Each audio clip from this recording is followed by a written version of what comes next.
welcome our beloved viewers to RTD's News English Edition. As usual, we'll begin tonight's news with the major and top highlights. Let's follow. The head of state expresses his warm congratulations to the president of China, Xi Jinping.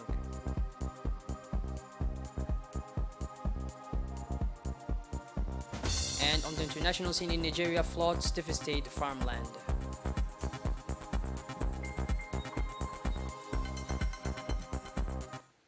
Those were our major top highlights. Welcome back to our newsroom, our beloved viewers.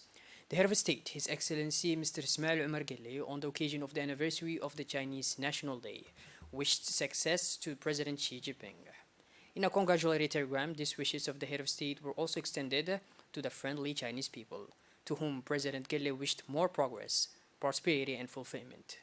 China is all the more legitimate to place in the pomp and grandeur the anniversary of its National Day, as it has achieved the feat of delivering sustainable development conducive to its influence through the innovative creativity and integrity of its people, wrote the President of the Republic in the message sent to his Chinese counterpart. There is no doubt that China has long served as a model for all nations aspiring to sustainable development, he noted in the same document, welcoming the privileged ties of friendship and cooperation between the two countries. The head of state also took advantage of this telegram to reiterate the determination of the Republic of Djibouti to work permanently in favor of the preservation and promotion of strategic and win-win partnerships, widely endorsed in all sectors of development between our two nations. The meeting room of the Ministry of City, Urban Planning and Housing hosted today, Wednesday, a workshop to launch the detailed study on the urban development plans of the capital cities of the regions of the interior. The Minister of the City, Urbanism and Housing, Mrs. Amina Abdi Aden, proceeded to the launching of this workshop in the presence of Mr. Saeed Nur Hassan, the Minister of Interior, Mr. Qasim Harun Ali, Minister Delegate in charge of decentralization, the prefectures of the region, the presidents of the regional council, as well as the persons in charge of our technical structures involved in the planning and European management. The objective of this detailed study of the urban development plans of the capital cities of the regions of the interior is part of the urban planning and especially the operational implementation of the guidelines of the urban development master plans of each regional capital city. In addition, it is to have operational planning documents to control the urbanization of extension areas but also restructure existing urban areas in each of the city, namely Obokh, Dekhel, Ali Sibeh, and Arta. This launching workshop will be followed by several workshops and field missions in each of the cities that are the subject of the study.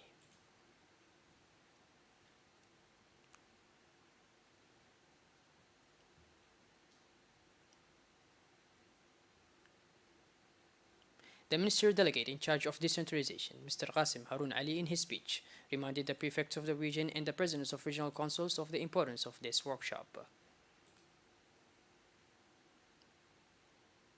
For his part, the Minister of the Interior congratulated the Minister for this initiative for urban development in the regions.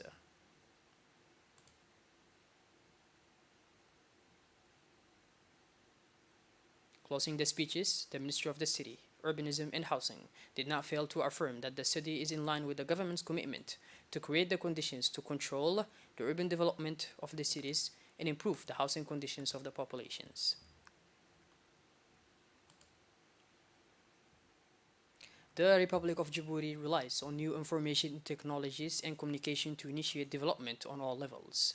It is with this objective that the Ministry of Communication in charge of Posts and Telecommunications held, with the support of the World Bank workshop, to launch the project entitled Djibouti Digital Foundation, which is fully in line with the strategic programs defined in the government roadmap. This workshop was attended by the Minister of Communication in charge of Posts and Telecommunications, Mr. Radwan Abdullahi Bahdan, the Minister of Interior, Mr. Saeed Nur Hassan, the Minister of Budget, Mr. Isman Ibrahim Roble, of the resident representative of the World Bank in Djibouti. This project will strengthen Djibouti's position as a technology hub in East Africa, laying the foundation for a diverse, dynamic, secure, and inclusive digital economy. It also aims to help Djibouti harness its digital potential, ensuring that more citizens and businesses have access to affordable internet connectivity, and that digital skills are developed to serve as a digital foundation. The project will also increase the number of schools, government departments, and other public institutions with improved access to the internet, including the number in rural areas and the number of students benefiting from the project, including the percentage of girls. Thus, to initiate the development of Djibouti on all levels, new information technologies and communications are essential. Hence the initiative of this morning at the Kempinski Palace of the workshop to launch the project entitled Djibouti Digital Foundation, arising from the vision of the President of the Republic that the Ministry of Communication with its partner, the World Bank, has launched to help the country to exploit its digital potential. In his speech, the Minister of Communication in charge of Posts and Telecommunications, Mr. Radwan Abdullah Bahdan, recalled that this project will strengthen Djibouti's position as a technological hub in East Africa, putting in place the necessary foundations to stimulate a diversified, dynamic, secure, and inclusive digital economy. On Tuesday, the CDC of Ali Sibeh City hosted an awareness session and registration on the electoral list in preparation for the legislative elections in early 2023. The session was attended by high local authorities, namely the prefect, Mr. Musa Adam Migani, the president of the regional council, Mr. Sharmanki Hassan Alale, and the president of the women of Ali Sibeh, the Sujirif movements, the young leaders, as well as the team of the prefecture in charge of the registrations. During the speech, the leaders of the region urged the population of Asajog to mobilize for registration before the deadline, which is set to be 30/9/2022. In addition, the residents of Ali Sibeh City welcomed the collaboration between the two departments, namely the Ministry of Youth and Culture and that of the Interior, in the context of this awareness aimed at promoting the spirit of citizenship and the emergence of a sense. For they said voting is to express its voice in the perspective of choice and orientation for a social development on the triple social, political, economic, and cultural. Next steps, the big cities of the north.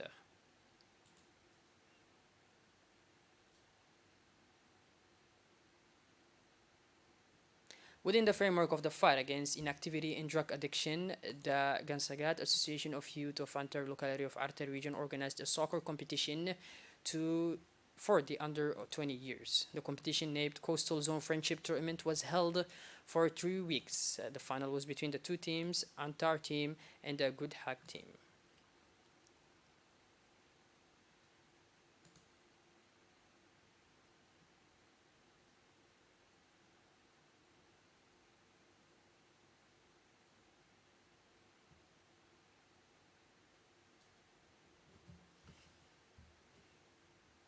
Shifting gears to his international scene now, agricultural land devastated in Nigeria. Let's listen. Devastating floods continue to ravage farmland, destroy crops, and force tens of thousands of people to abandon their homes. At least 300 people have died so far this year, and it's believed that some 100,000 people have been displaced and are now living in temporary shelters. The flooding has affected an estimated 500,000 people and destroyed infrastructure and farmland in 27 of Nigerian 36 states and capital city. That is our blood viewers. We finally conclude this edition. Thank you for being with us, and make sure to tune in later for more. Have a wonderful evening. Take care. Thank you.